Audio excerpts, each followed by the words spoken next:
मुंबई के विरार स्थित विजय वल्लभ अस्पताल में आग लगने से आपको बता दें कोविड के 12 मरीजों की जलकर मौत हो गई है।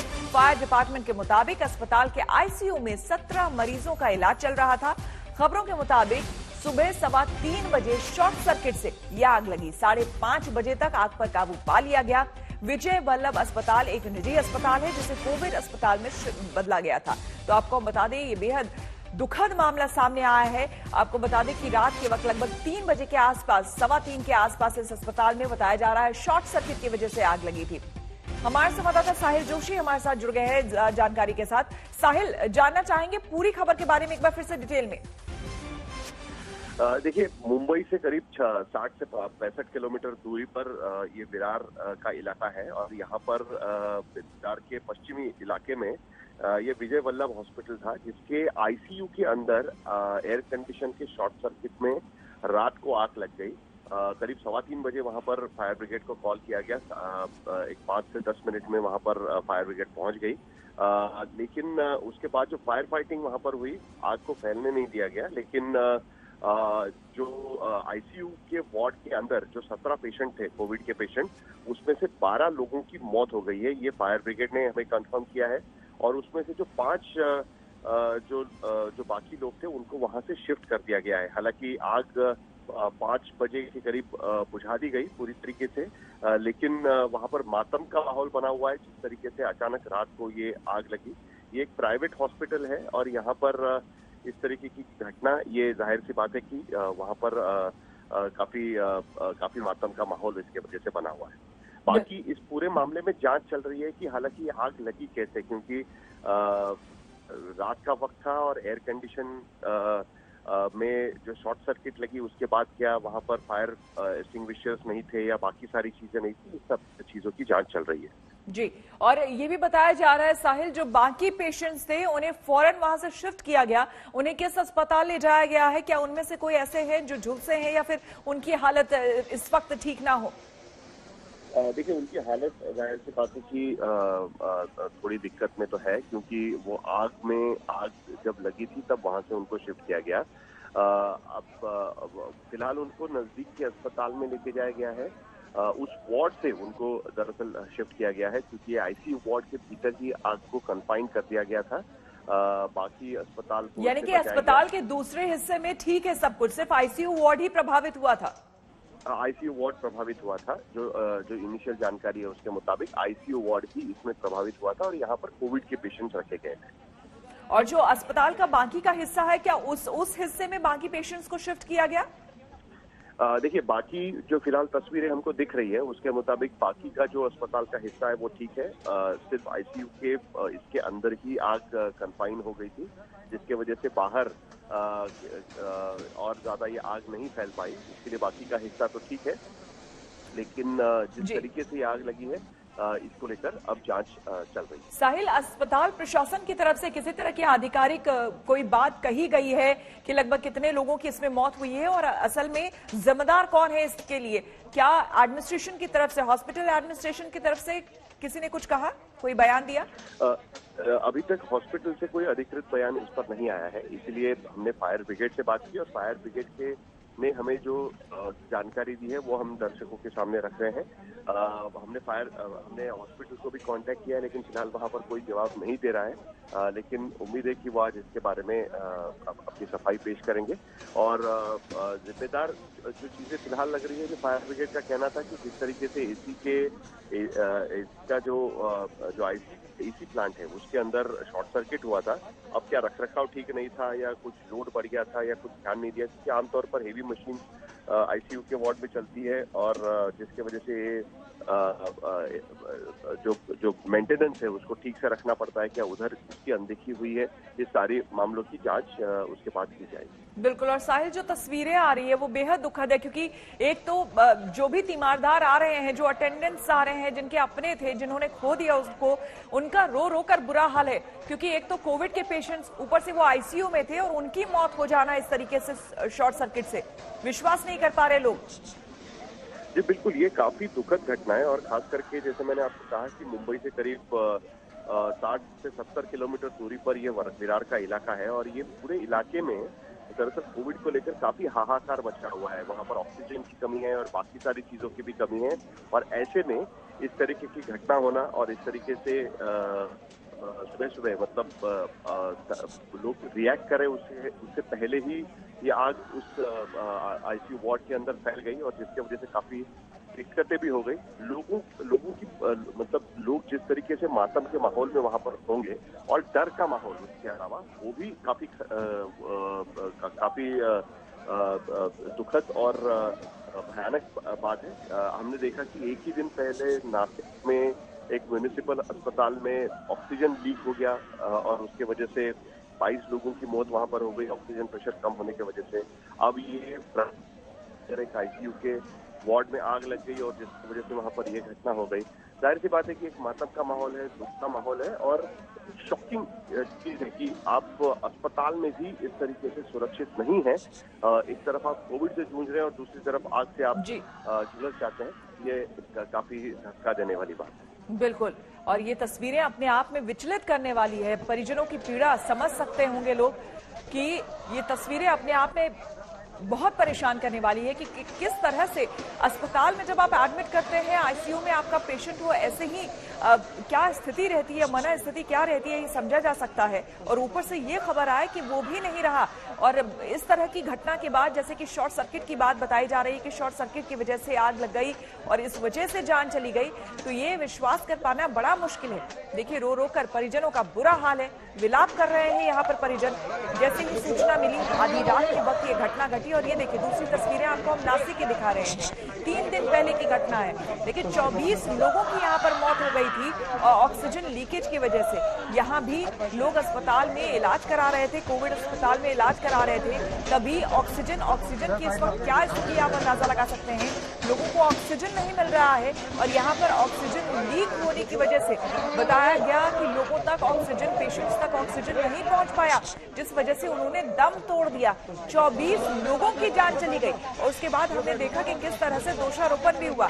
जो राज्य सरकार है वो विपक्षी पार्टियों पर आरोप लगा रही थी, जो विपक्षी पार्टियां है वो राज्य सरकार पर आरोप लगा रही थी। महानगर पालिका के अधीन ये आता है अस्पताल, तो किसकी जिम्मेदारी बनती है। इन तमाम चीजें, ये सारी राजनीति चलती रही, लेकिन 24 लोगों ने यहाँ अपनी जिंदगी गंवा दी।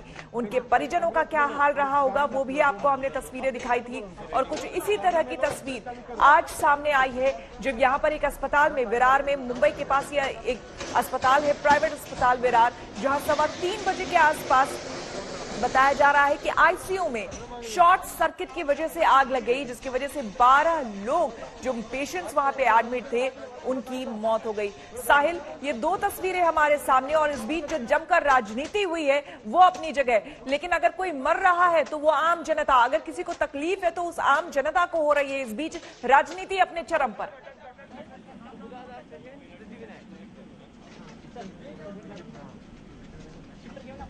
साहिल, क्या आपको मेरी आवाज मिल पा रही है? जी, मुझे आपकी आवाज मिल रही है श्वेता। साहिल, 2 तस्वीरें हम दिखा रहे हैं। पहली तस्वीर हम दिखा रहे हैं कल की घटना की, जब 3:15 बजे किस तरह से हॉस्पिटल में आग लगी थी, और दूसरी तस्वीर हम नासिक की दिखा रहे हैं जिसमें 24 लोगों ने अपनी जान गंवाई, जिस पर जमकर राजनीति हुई थी, जमकर दोषारोपण हुआ था। तो पॉलिटिक्स, राजनीति अपने चरम पर, लेकिन अगर कोई जान गंवा रहा है तो वो आम जनता। ऑक्सीजन के लिए कोई तड़प रहा है, बेड के लिए कोई तड़प रहा है, तो वो आम जनता। जी, ये तो आज की तारीख में हम देख रहे हैं कि किस तरीके से कोविड की स्थिति को लेकर काफी राजनीति तो हो ही रही है। नासिक की घटना पर राजनीति इसलिए हुई क्योंकि वो महानगर पालिका का अस्पताल था। अब ये तो प्राइवेट हॉस्पिटल था, इसको लेकर क्या दोषारोपण किया जाएगा। ये तो सीधे सीधे किसी न किसी की गलती होगी कि कोई एग्जिट प्लान नहीं था कि इस तरीके के आमतौर पर किसी भी अस्पताल में फायर या बाकी किसी कैलेमिटी के वक्त क्या होना चाहिए, किस तरीके से पेशेंट की जान बचानी चाहिए, इसको लेकर एक एग्जिट प्लान भी होता है। हो सकता है कि यहाँ पर वो वर्कआउट नहीं हुआ हो, लेकिन ये सब जांच का विषय है। अभी क्योंकि ये सुबह तड़के ये घटना हुई है, इसको लेकर बाकी डिटेल्स अवेटेड हैं कि किस तरीके से इसमें घटना हुई, क्या क्या इसके अंदर हुआ और कैसे ये आग लग गई। लेकिन जैसे मैंने आपको कहा कि ये मातम वाली घटना है एक तरीके से कि आईसीयू में लोग, एक तो आईसीयू बेड्स आजकल नहीं मिल पा रहे हैं, और विरार का इलाका मुंबई से 60 से 70 किलोमीटर दूर ये इलाका है और यहाँ पर तो काफी दिक्कतें हैं। आईसीयू बेड्स की कमी है, ऑक्सीजन बेड्स की कमी है। ऐसे में उनको ऑक्सीजन बेड तो मिल गया लेकिन वो भी सुरक्षित नहीं था और वहां पर इस तरीके की घटना हो गई। बिल्कुल, अपने आप में ये बेहद दुखद है। देखिए, आपको हम तस्वीरें दिखा रहे हैं, सुबह की भी तस्वीरें दिखा रहे हैं उस अस्पताल की, जहां पर आप देख सकते हैं अभी भी एम्बुलेंसेज आपको यहां दिख रहे होंगे। और अभी तक जो जानकारी मिल पाई है, बताया जा रहा है कि सिर्फ जो आईसीयू वार्ड था वहीं तक ये आग सीमित थी। तब तक जो है दमकल की गाड़ियां मौके पर पहुंच गई थी और आग को यहीं पर रोक लिया गया था। लेकिन 12 जो पेशेंट्स आईसीयू में एडमिट थे, गंभीर स्थिति में थे, उनकी मौत हो गई है इसमें, आपको हम बता दें। और बाकी लोगों को अस्पताल के दूसरे हिस्से में शिफ्ट कर लिया गया है। ये अस्पताल विरार में है, मुंबई से 60 किलोमीटर से आगे ये लगभग इलाका है विरार का। और वहां पर बताया जा रहा है ये प्राइवेट अस्पताल है जहां पर यह घटना घटी। साथ ही आपको हम तस्वीरें दिखा रहे हैं जो कि बेहद विचलित करने वाली है, दुखद है परिजनों की। जैसे ही उन्हें पता चल रहा है वो पहुंचे अस्पताल अपनों को देखने के लिए, लेकिन वहां पर जो सुध लेने के लिए जब वो पहुंचे तो उस बीच उन्हें पता चला कि वो रहे ही नहीं है। तो इस वक्त की बड़ी खबर, सौरभ अख्तानी हमारे संवाददाता हमारे साथ बने हुए हैं। सौरभ, बेहद दुखद खबर ये सामने आई है। फिलहाल इस पूरे मामले में क्या कुछ जानकारी, क्या अपडेट मिल पा रहा है? जी देखिए, सबसे पहले तो ये बताया जा रहा है कि 3:13 को ये कॉल था और फायर ब्रिगेड की टीम को ये कॉल आया और कुछ ही मिनटों में वो वहां पे पहुंची। अब जो फायर है वो कहा जा रहा है कि शॉर्ट सर्किट से हुआ है, लेकिन अब वो शॉर्ट सर्किट कहाँ पे हुआ था, क्या वो वेंटिलेटर्स में था? क्योंकि ये जो पेशेंट्स थे, आपको बता दूं कि 17 पेशेंट्स टोटल ये इस आईसीयू वार्ड में एडमिट थे। पूरे जो हॉस्पिटल है ये पूरा एक कोविड केयर हॉस्पिटल है जिसके अंदर 50 से ज्यादा मरीज उस वक्त उस हॉस्पिटल में एडमिट थे। सबकी प्रायोरिटी के लिए सबको वहां से शिफ्ट किया जाए, लेकिन फायर ब्रिगेड ऑफिसर्स हमें बता रहे हैं कि फायर सिर्फ एक ही रूम तक सीमित थी, यानी कि जो ये आईसीयू वार्ड था उसके अंदर ही सीमित रही। जैसे ही वो वहां पे पहुंचे उनका कहना था कि आग काफी ज्यादा भयावह थी, अंदर वो जा नहीं सकते थे और आग बुझाने में काफी समय लग गया और साथ ही उसके अंदर से जो काला धुआं निकल रहा था वो काफी ज्यादा था जब तक ये हुआ। और इसी बीच वो लोग में एक बहुत अच्छा काम किया कि 5 लोगों की तो जिंदगी उन्होंने बचाई, उनको किसी तरह से उस वार्ड में से निकाला। लेकिन बहुत ही एक दर्दनाक और दिल दहला देने वाला हादसा, क्योंकि 12 पेशेंट जो कोविड के बहुत ही सीरियस पेशेंट है जिनको वेंटिलेटर्स की जरूरत है, वैसे पेशेंट्स की वहां पर मौत हो चुकी है। अब फायर ब्रिगेड का कहना है कि 2 घंटे बाद आग पर तो काबू पा लिया गया है और बाकी के जो पेशेंट्स थे उनको एम्बुलेंस के द्वारा दूसरे जगह पर एडमिट कर दिया गया है। फिलहाल मैं आपको बता दूं कि परिजन जो है, जो रिलेटिव्स है पेशेंट्स के जिनकी मौत हुई, वो काफी ज्यादा गुस्से में है। यकीन नहीं हो रहा कि किस तरीके से ये पूरा इंसिडेंट हुआ है और वो हॉस्पिटल के बाहर वहां पर मौजूद है और किस तरीके से उनको काबू किया जा रहा है। लेकिन आप समझ सकते हैं कि कैसी स्थिति होगी, कैसी हालत होगी जिन्होंने अपनों को खोया है। और एक के बाद ऐसी घटना ये काफी ज्यादा सवाल खड़ा करता है।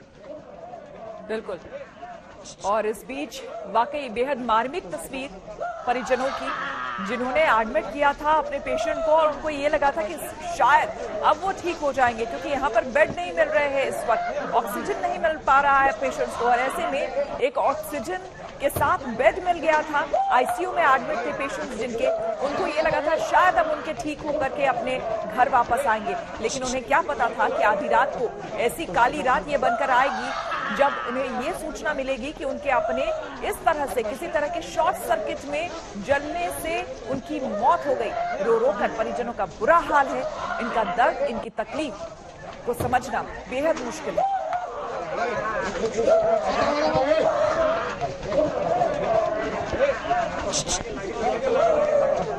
अस्पताल प्रशासन की तरफ से अभी कोई भी आधिकारिक सूचना नहीं मिल पाई है, लेकिन जो तस्वीरें सामने आ रही है वो अपने आप में बता रही है कि कितना दुखद और कितना मार्मिक ये पूरी घटना किस तरह से दुखद और मार्मिक रही है कि आधी रात के वक्त जब पेशेंट्स, जो कि वेंटिलेटर्स पे कई पेशेंट्स थे, कई आईसीयू में एडमिट थे, कई ऑक्सीजन क्रिटिकल पेशेंट्स, आप खुद ही समझ सकते हैं कि अगर आईसीयू वार्ड है यानी कि जो क्रिटिकल पेशेंट्स हैं वही आईसीयू में जाते हैं, उनको आधी रात के वक्त अचानक से उस वार्ड में आग लग जाना, उसके बाद क्या स्थिति रही होगी ये सोच के बाहर। 3 और पेशेंट्स हमारे हॉस्पिटल में थे, 90 पेशेंट्स, 90 अराउंड 90 पेशेंट्स हमारे हॉस्पिटल में थे। ओके एंड जो भी अभी जो दूसरे पेशेंट्स को हम लोग ने दूसरा हॉस्पिटल जिसको ऑक्सीजन की रिक्वायरमेंट है उनको तो अभी हम ट्रांसफर कर रहे हैं, वो प्रोसेस चल रही है। क्या हुआ था जो आग लगी? एक आई मीन आईसीयू से कुछ फायर नीचे बॉल ऑफ फायर जैसा गिरा और सडनली एक दो मिनट में कंप्लीट स्मोक ओके हुआ है। अभी कितना पेशेंट की क्रिटिकल परिस्थिति है? नहीं, पेशेंट को तो जो एक्सपायर हुआ है उसके अलावा तो आई मीन जो मेनली क्रिटिकल पेशेंट थे वो आईसीयू में थे। ओके, जो दूसरा ICU on the fourth floor पे देव है और हम उनको ट्रांसफर करते अभी फायर सेफ्टी नहीं थी क्या हॉस्पिटल में? नहीं है ना, सेफ्टी नॉर्म है। कितने जनों का परिजनों ने कहा है कि यहाँ पे डॉक्टर नहीं थे, ऐसा कहा है। नहीं डॉक्टर तो होंगे ना सर। कितना स्टाफ था सर? आई मीन अंदर एग्जैक्ट फिगर तो नहीं मालूम, बट मेरे को यस तो उनके ड्यूटी पे जो भी है अकॉर्डिंग टू है वो सब है। सर आपका पोस्ट क्या है? मैं सीईओ ऑफ द हॉस्पिटल हूँ, सीईओ एंड डायरेक्टर। क्या नाम है आपका सर? अनएक्सपेक्टेडली फायर ये हुआ है और विद इन 2 मिनट्स पूरा स्मोक उधर होके एक बड़ा फायर ब्रेकअप, एक एक्सीडेंटल फायर ब्रेकअप हुआ है। ओके सर, कितना डेथ है इसमें? 13 डेथ हुआ है। ओके सर, इसमें कितना पेशेंट अभी हॉस्पिटल में थे और कितना पेशेंट को दूसरी जगह पे हुआ? हाँ, अभी 90 और पेशेंट्स हमारे हॉस्पिटल में थे। 90 पेशेंट्स, 90 अराउंड 90 पेशेंट्स हमारे हॉस्पिटल में थे। ओके ओके, एंड जो भी अभी जो दूसरे पेशेंट्स को हम लोग ने दूसरा हॉस्पिटल जिसको ऑक्सीजन को लेकर सिस्टम की नींद खुलती दिख रही है। मुंबई से सटे Thane municipal corporation oxygen plant बनाया जा रहा है जो हवा से ऑक्सीजन को अलग करके सीधे अस्पताल को देगा। मुंबई से पंकज उपाध्याय की ये रिपोर्ट देखिए। ये बात किसी से छिपी नहीं है कि महाराष्ट्र राज्य में ऑक्सीजन की भारी किल्लत है। इसी को देखते हुए अलग अलग म्युनिसिपल कॉर्पोरेशंस, राज्य सरकार, अस्पताल अब हरकत में आ गए हैं। इस वक्त हम मुंबई से सटे थाने इलाके में मौजूद हैं और यहां पर एक डेडिकेटेड कोविड हॉस्पिटल के बगल में ही आप देखिए ऑक्सीजन प्लांट तैयार किया जा रहा है। अब खास बात यहां पर यह है कि हवा से ही ऑक्सीजन को सेपरेट करके टैंकर में स्टोर करके अस्पताल में भेज दिया जाएगा और कई जिंदगियों को बचाया जाएगा। 2 दिन पहले ही थाने म्युनिसिपल कॉर्पोरेशन ने यहां पर काम शुरू करवा दिया है और टेक्निकल पहलुओं पर जानकारी लेने के लिए यहां पर जो स्ट्रक्चरल इंजीनियर मौजूद हैं, यहाँ पे हम लोग क्या करते हैं, कंप्रेसर से एयर कंप्रेस करके उसको ड्राई क्लीन करके हम लोग उसको जनरेटर में देते हैं और जनरेटर में एक्चुअल ऑक्सीजन सेपरेशन हो जाता है और जो ऑक्सीजन है वो हम लोग टैंक में स्टोर करके उसको central line through direct hospital में सप्लाई कर देते हैं। ये बड़ी अच्छी चीज यहां पर हो रही है। कितना वक्त लग जाएगा यहां पर हमें ये बताइए और हमारे साथ आते भी रहिए, कितना वक्त लग जाएगा इस पूरे प्लांट को तैयार होने में? अभी यहाँ पे 2 मशीन लग रहे हैं ASN मॉडल जो 175 jumbo cylinders per day generate करेंगे, तो इसको 1 हफ्ता लग जाएगा। 1 हफ्ते में ये पूरा प्लांट मतलब रेडियो के हम लोग ऑक्सीजन हफ्ते 10 दिन में ये पूरी फैसिलिटी रेडी हो जाएगी और यहाँ तमाम वो मरीज हैं जिनको ऑक्सीजन की जरूरत है उनको यहाँ पर फायदा होने वाला है। ये भी मुझे बताइए, ये जो कंप्रेसर है, जनरेटर्स है, इसको इंपोर्ट किया गया है, कहाँ से किया गया है? ये हम लोग यूएस से इंपोर्ट करते हैं। अच्छा। और हमारा एक मतलब हमारा हेड ऑफिस है हम औरंगाबाद में। वहीं से हम लोग पूरे ऑल ओवर इंडिया में उसको डिस्पैच कर देते हैं और ऑन साइड उसको जनरेट करके हम लोग हॉस्पिटल में सप्लाई करते हैं। आप यहाँ पर दो प्लांट बन रहे हैं, यहाँ पर 2 प्लांट यहाँ पर बन रहे हैं। पर प्लांट की कैपेसिटी कितनी रहेगी? 175 जंबो सिलेंडर्स पर डे, मतलब 350 जंबो सिलेंडर्स। और एक जंबो सिलेंडर होगा, उसकी कैपेसिटी कितनी होगी? उसका 7.5 क्यूबिक मीटर का एक जंबो सिलेंडर होता है, वो 7.5 क्यूबिक मीटर। अब जैसा कि मैंने आपको बताया, अलग अलग अस्पताल हैं जो हरकत में आ गए हैं।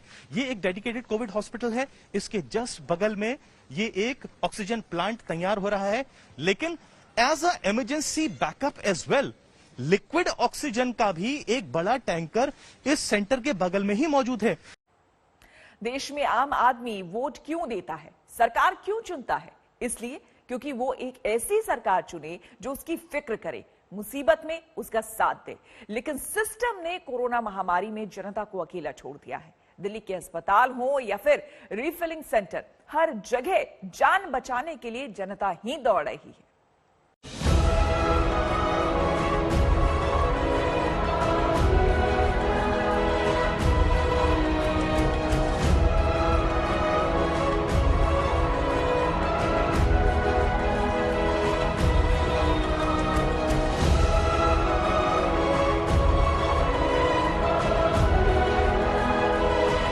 तो पापा को मैं अंदर जाके देख के आ रहा हूँ, उनके पास सिलेंडर नहीं है, वो तड़प रहे हैं, उनको प्रॉब्लम हो रही है, हम लोग हेल्पलेस है। है।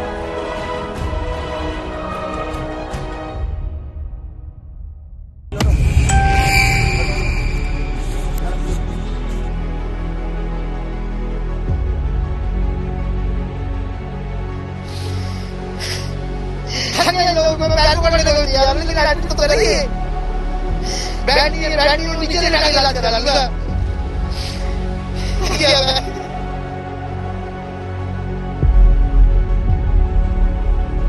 एडमिट है और वो ऑक्सीजन की कमी हो रही है, टाइम में बता रहे।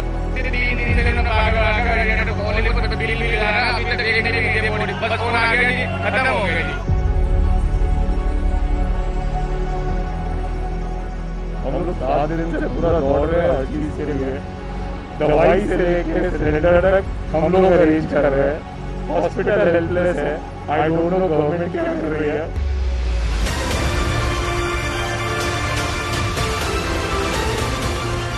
नहीं यहाँ से कोई फोन उठाता है, ना कोई व्हाट्सएप करता है, कुछ नहीं। आज दिन में 2 डेढ़ हो गई, 4 दिन नहीं गए, उनको बताया था कि उनको खाना खिलाया गया। ठीक है मैं अभी आ रहा हूँ, अब मुझे बताया गया डेथ हो गई।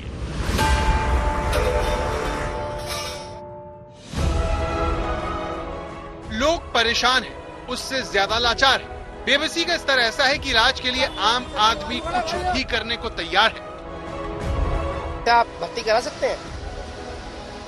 बस ये करा दीजिए, बहुत अच्छा हुआ। मेरा हाथ जोड़ के विनती है, इसके सिवा मेरा कोई नहीं है। मैं बाइक चला के रोता हुआ है इसके लिए, लेकिन कोई भी इससे सुन नहीं रहा। इससे कुछ मेरा तो कौन देखेगा? बेटी सियानी है, एक छोटी है गोद की।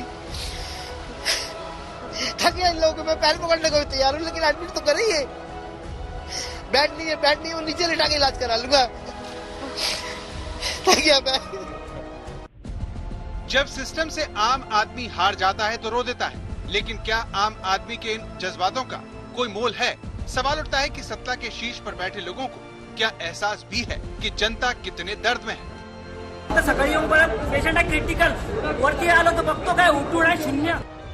दिल्ली ही नहीं, देश भर के अस्पतालों में बेड न मिलने की शिकायत आम है।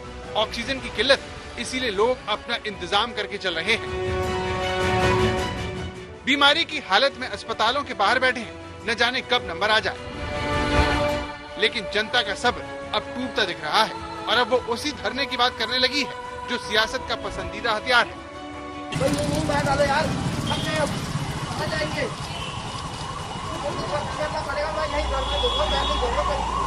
कोई कहीं भेज रहा है, कोई कहीं भेज रहा है।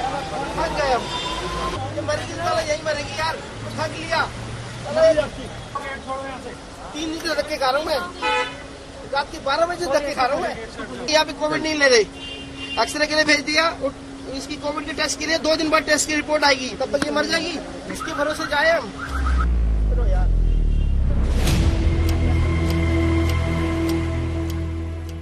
कोरोना से जंग में जनता इलाज के साथ भरोसा भी खोज रही है। वो विश्वास जो वोट मांगते वक्त दलों ने उसे दिया था कि मुसीबत में वो पीठ नहीं दिखाएंगे। करा दीजिए सर प्लीज, और कोई नहीं है मेरा इसके सिवा। देखो बेड नहीं है यहाँ पर, बेड नहीं है। मैं कहीं भी लिटा के इलाज करा लूंगा। वो बात नहीं है ना मेरे भाई, मुझे बेड नहीं चाहिए। इलाज कैसे होगा बताओ ना, ऑक्सीजन तो लेवल पहले आईसीयू नहीं है ना। अरे यार तो नॉर्मल ऑक्सीजन तो कम से कम लगाओ, इसकी पल्स भी 65 हो गई है। मैं नापता हर हॉस्पिटल से आ रहा हूँ, माइनस होती जा रही है। ये उस देश की राजधानी का हाल है जहां कोरोना के मरीज इस चिंता में घुले जा रहे हैं कि न जाने कब अस्पताल में ऑक्सीजन की सप्लाई बंद हो जाए और वो बेमौत मारे जाएं। हिंदुस्तान में कोविड के आंकड़े बहुत तेजी से बढ़ रहे हैं। पिछले 24 घंटे में 3 लाख से ज्यादा मामले सामने आ चुके हैं। 24 घंटे में 2000 से ज्यादा लोग अपनी जानें भी गंवा चुके हैं। हिंदुस्तान को सिर्फ 17 दिन लगे 1 लाख से 3 लाख के आंकड़े को पार करने में। इस समय दुनिया में सबसे ज्यादा आंकड़े हिंदुस्तान से आ रहे हैं। कुल मिलाकर आम आदमी खुद को आज अकेला महसूस कर रहा है, जिसके कंधों पर दवा से लेकर इलाज तक की सारी जिम्मेदारी डाल दी गई है।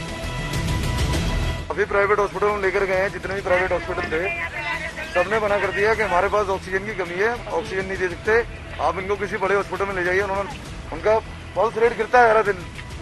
सुबह 4 बजे से घूम रहे प्राइवेट हॉस्पिटलों में, कहीं जगह नहीं मिल रही है। क्या व्यवस्था बना रखी है सरकार ने, क्या कर रखा है, कुछ समझ नहीं आ रहा। समझ तो उन लोगों को भी नहीं आ रहा है जिनके मरीज दिल्ली के राजीव गांधी सुपर स्पेशलिटी अस्पताल में भर्ती है, क्योंकि बेड मिलने के बावजूद आज तक को अस्पताल के अंदर इलाज खोजते दिखे।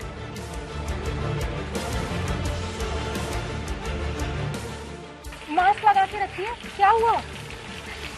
मेरा पेशेंट 2-3 दिन से पड़ा है, लेटरिन बाथरूम करने ठीक करके लेटा हुआ, कुछ देखभाल नहीं हो रही है, ना कोई दवाई दे रहे हैं वहाँ पर। आंटी कोविड का पेशेंट है?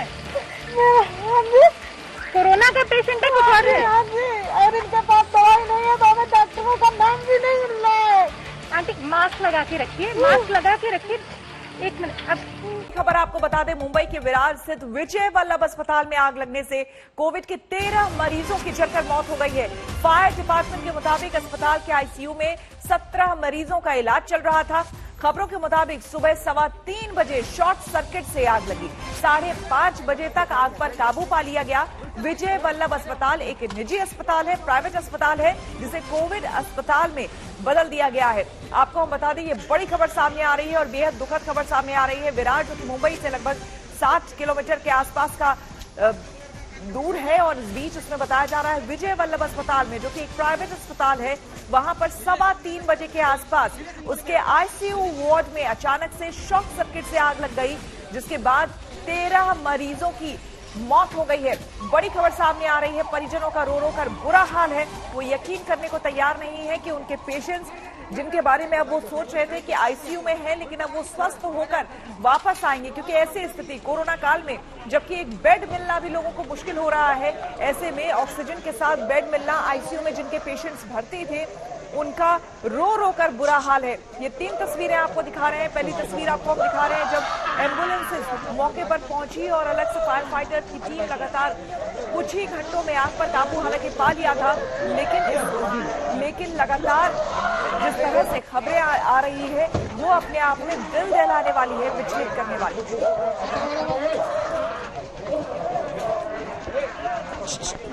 ये हुआ है और विदिन 2 मिनट्स पूरा स्मोक उधर होके एक बड़ा फायर ब्रेकअप, एक एक्सीडेंटल फायर ब्रेकअप हुआ है। ओके सर, कितना डेथ है इसमें?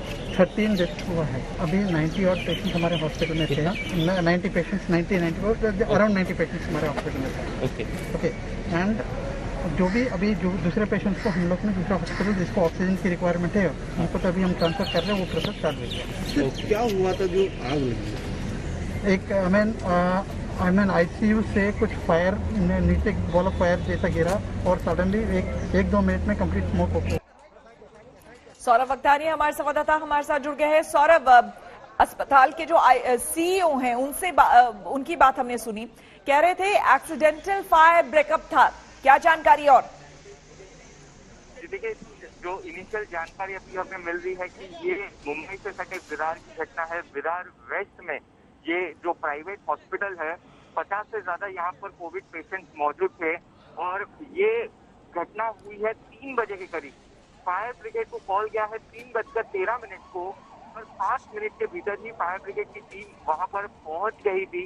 लेकिन काफी आपको बता दूं कि जिस तरीके से आग की, और ये काफी सीरियस पेशेंट थे, वेंटिलेटर पर ये सारे के सारे पेशेंट थे। हमें बताया जा रहा है कि इस वार्ड के अंदर टोटल 17 पेशेंट थे और इनमें से अब पहले 12 लोगों की मौत हुई थी और अब एक और शख्स की मौत हो चुकी है। तो टोटल 13 कोविड पेशेंट थे, उनकी इस पूरे हादसे में मौत हुई है। काफी दिल दहला देने वाला हादसा। मैं आपको बता दूं, वर्षा विरार की अभी की जो परिस्थिति है श्वेता, कि हॉस्पिटल का बेड तक नहीं मिल रहा, लोग हॉस्पिटल के बिना घरों में अपना इलाज कराने के लिए मजबूर है और ऐसे में ऐसा ये हादसा आता है। परिजनों का रो रो कर बुरा हाल है कि किसी ने सोचा नहीं रहेगा कि जिसने अपने घर वालों को जहां पर एडमिट किया है, जो वहां पर एडमिट है, और आज सवेरे ऐसी घटना को सुनना पड़ेगा, देखना पड़ेगा। अपने ही अब नहीं रहे और अब इस पूरे हादसे में जांच शुरू कर दिया गया है। शॉर्ट सर्किट बताया जा रहा है, लेकिन शॉर्ट सर्किट किस वजह से था, उस वेंटिलेटर मशीन। बिल्कुल सौरभ, और आपसे हम जानकारी लेंगे। परिजनों का यहाँ पर बुरा हाल है, रो रो कर अपनों को खोने का गम। की सास को विजय वल्लभ में एडमिट किया था, इसलिए उसने मुझे फ़ोन किया, जाके देखिए बहुत आईसीयू में बड़ी आग लगी है। इसलिए मैं दौड़ के भाग के यहाँ पे पहुँच गया। देखा तो फायर ब्रिगेड गाड़ी जस्ट आई थी। मैं तुरंत आईसीयू डिपार्टमेंट में गया 2nd फ्लोर पे, तो 2nd फ्लोर पे आईसीयू डिपार्टमेंट में आग लगी थी। अंदर जाने का कुछ चांस ही नहीं था, कुछ मौका ही नहीं था अंदर जाने का। बहुत धुआं आ रहा था अंदर से। वहाँ पे 2 नर्स थी, खाली 2-3 नर्स थी और डॉक्टर, एक भी डॉक्टर नहीं था वहाँ पे। बाद में फायर ब्रिगेड ने आधे घंटे के बाद आग बुझाई, लेकिन इतना धुआं था कि अंदर कोई घुस नहीं पाए। फिर भी हम लोग नीचे झुक के अंदर घुसे तो देखा तो 8 से 10 बॉडी अंदर मरी हुई पाई हम लोगों ने। और हॉस्पिटल का खुद का फायर का कुछ भी सो ही नहीं था। यहाँ पे 3-3, 4-4 लाख रुपए बिल करते, 2-2, 3-3 लाख रुपए बिल करते हॉस्पिटल का, और यहाँ पे खुद का उनका फायर का कुछ यही नहीं किया है। एक तरफ कोरोना मरीजों की जान ले रहा है तो दूसरी तरफ लापरवाही से के हादसे सामने आ रहे हैं। अब हम पटना की खबर आपको दिखाते हैं, जहां एक मरीज की मौत पर तीमारदारों का गुस्सा फूट पड़ा। पटना सिटी के 500 बेड के Covid dedicated Nalanda medical college अस्पताल में बक्सर से आई एक महिला की मौत हो गई। महिला के घर वालों के मुताबिक डॉक्टरों ने महिला को नहीं देखा, इसलिए उसकी मौत हो गई। हंगामे के बाद एनएमसीएच अधीक्षक विनोद कुमार सिंह ने पटना के डीएम और एसएसपी को लेकर लेटर भी भेजा। अस्पताल में सुरक्षा इंतजाम करने की मांग की।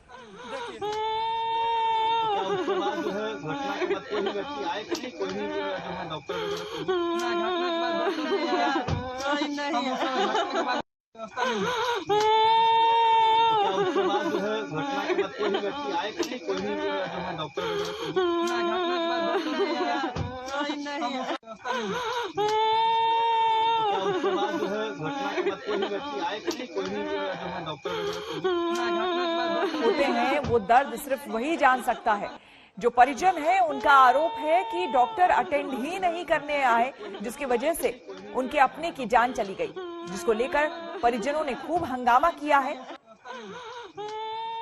पटना की यह खबर दिखा रहे हैं, जहां पर नालंदा मेडिकल कॉलेज की यह घटना है।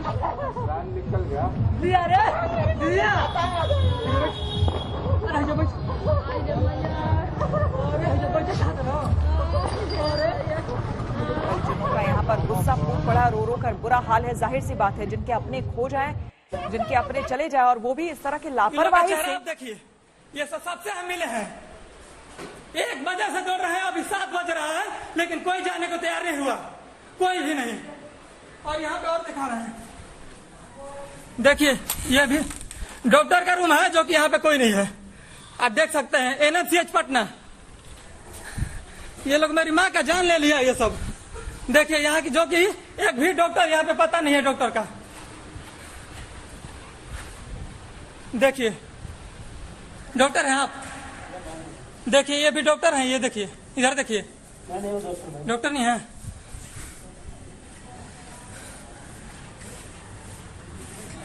हाय देखिए ये मारने के लिए आया है, देखिए गार्ड, देखिए ये गार्ड है, ये मारेगा हमको, मारो। देखिए ये मारने के लिए आ रहा है हमको, मारेगा, मारो। मार रहा है क्या जी, गार्ड आया है, ये सब देख लीजिए, इनका भी चेहरा देखिए। ये लोग सारे लोग मिल के जान ले रहे हैं मरीज का, सारे लोग यहाँ पे मिल के जान ले रहे हैं। ये लोग सारे लोग मिल के मेरी मम्मी का जान ले लिया, ये लोग सारे लोग मिल के। 1 बजे से हम ढूंढ रहे हैं, लेकिन कोई नहीं वेंटिलेटर पर गया। देख लीजिए मेरी मम्मी को मार, देख लीजिए। हॉस्पिटल में सर हम 1 बजे से मम्मी का ज्यादा सीरियस तबीयत खराब हो गया। हम डॉक्टर के पास गए, कोई डॉक्टर नहीं था। 2nd फ्लोर पे, फर्स्ट पे गए, फर्स्ट वाले ने बोला है कि हम 2nd पे नहीं जाएंगे, नीचे। और 4 घंटे से हम दौड़ते दौड़ते मेरी माँ का ये लोग जान ले लिए। और हमने इनसे पूछा कि सर डॉक्टर लोग अभी तक कहाँ नहीं आए। कोई हम वीडियो बनाए एक, यहाँ पर देखिए ना कोई डॉक्टर है, किसी भी रूम में कोई डॉक्टर नहीं है, जल्दी किसी भी रूम में कोई डॉक्टर नहीं है। तो यहाँ के सारे स्टाफ और यहाँ के बाहर के बगल के सारे घुंडे मिल के हमको लगे मारने, सारे। मेरी बहन, क्या नाम है, क्या नाम है? मेरा नाम रमेश कुमार। कहाँ है? मेरा घर बक्सर है। तो देखिए क्या स्थिति है। देखिए यहाँ की, जो कि एक भी डॉक्टर यहाँ पे पता नहीं है। डॉक्टर रोहित सिंह हमारे संवाददाता हमारे साथ जुड़ गए हैं। रोहित, इस घटना के बाद क्या कहेंगे बिहार के स्वास्थ्य मंत्री, कोई जवाब होगा?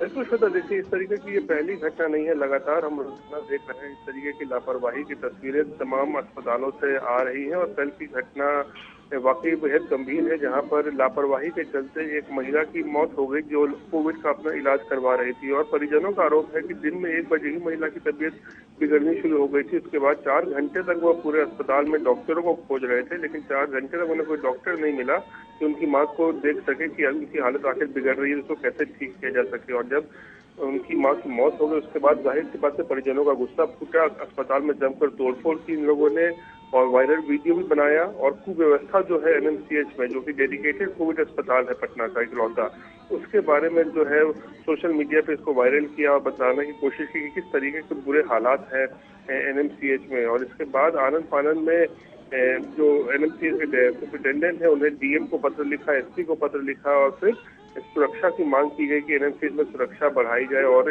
रोहित, सुरक्षा की मांग की है, लेकिन अस्पताल में एक भी डॉक्टर का मौजूद नहीं होना, वो भी ऐसे इमरजेंसी की स्थिति में।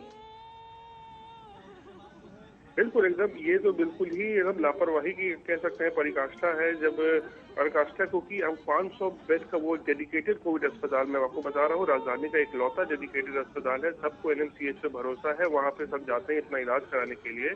और डॉक्टर अगर आपको नहीं मिलता है आपको देखने के लिए, तो जाहिर ये बहुत गंभीर मसला है। और एक डॉक्टर इन्हें मिला भी, जो उन्होंने बताया कि फर्स्ट फ्लोर पे एक डॉक्टर इन्हें मिला भी, जो वो उसने मना कर दिया कि मैं सेकंड फ्लोर पे जाके मरीज का इलाज नहीं करूंगा। कहीं ना कहीं बहुत बड़ी लापरवाही है, इस मामले की पूरी जांच होनी चाहिए। और जो परिजनों का गुस्सा फूटा है उसको, वो सामान्य सी बात है क्योंकि उनकी माँ की मौत हो गई थी और इसके बाद अब जो इसमें सुरक्षा बढ़ाने की बात की जा रही है। बिल्कुल, शुक्रिया आपका रोहित। लेकिन दरअसल ये है सिस्टम का असली चेहरा। और अब आपको दिखाते हैं दिल्ली के जीटीबी अस्पताल की तस्वीर, जहां पर स्थिति बेहद गंभीर है। मरीजों को बेड नहीं मिल रहा है। हालात ऐसे हैं कि मरीज अस्पताल परिसर में ही स्ट्रेचर पर गंभीर हालत में पड़े हुए हैं। ये देखिए क्या स्थिति है, यहाँ पर बेड नहीं है, ऑक्सीजन की किल्लत बताई जा रही थी। और ऐसे में अब मरीज का इलाज किया कैसे जाए, तो स्ट्रेचर पर ही किसी तरह से उन्हें चेक किया जा रहा है, उन्हें देखा जा रहा है। ये दिल्ली के जीटीबी अस्पताल की तस्वीरें आपको हम दिखा रहे हैं, जहां पर किसी तरह से बेबस जो अटेंडेंट्स हैं वो अपने अपने मरीजों को लेकर के पहुंचे हुए हैं। और देखिए बाहर में ही जीटीबी अस्पताल में बाहर का जो परिसर है, जो इलाका है, वहीं पर एंट्रेंस आप लिखा हुआ देख सकते हैं। यहां से एंट्रेंस है, लेकिन अंदर जाए भी तो जाए कैसे, अंदर जाए तो अंदर बेड नहीं है।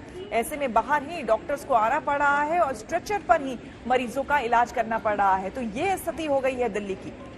पूरे एक साल में इस सिस्टम ने क्या किया है, तमाम एडमिनिस्ट्रेशंस ने क्या किया है और कितनी मीटिंग्स हुई है कोविड को लेकर, उसके बाद देखिए क्या स्थिति। जब केसेस आने शुरू हुए उसके बाद सारी पोल खुलनी शुरू हुई है कि दरअसल ये इंतजाम है, हर चीज की किल्लत है, पूरे देश की लगभग एक सी स्थिति है।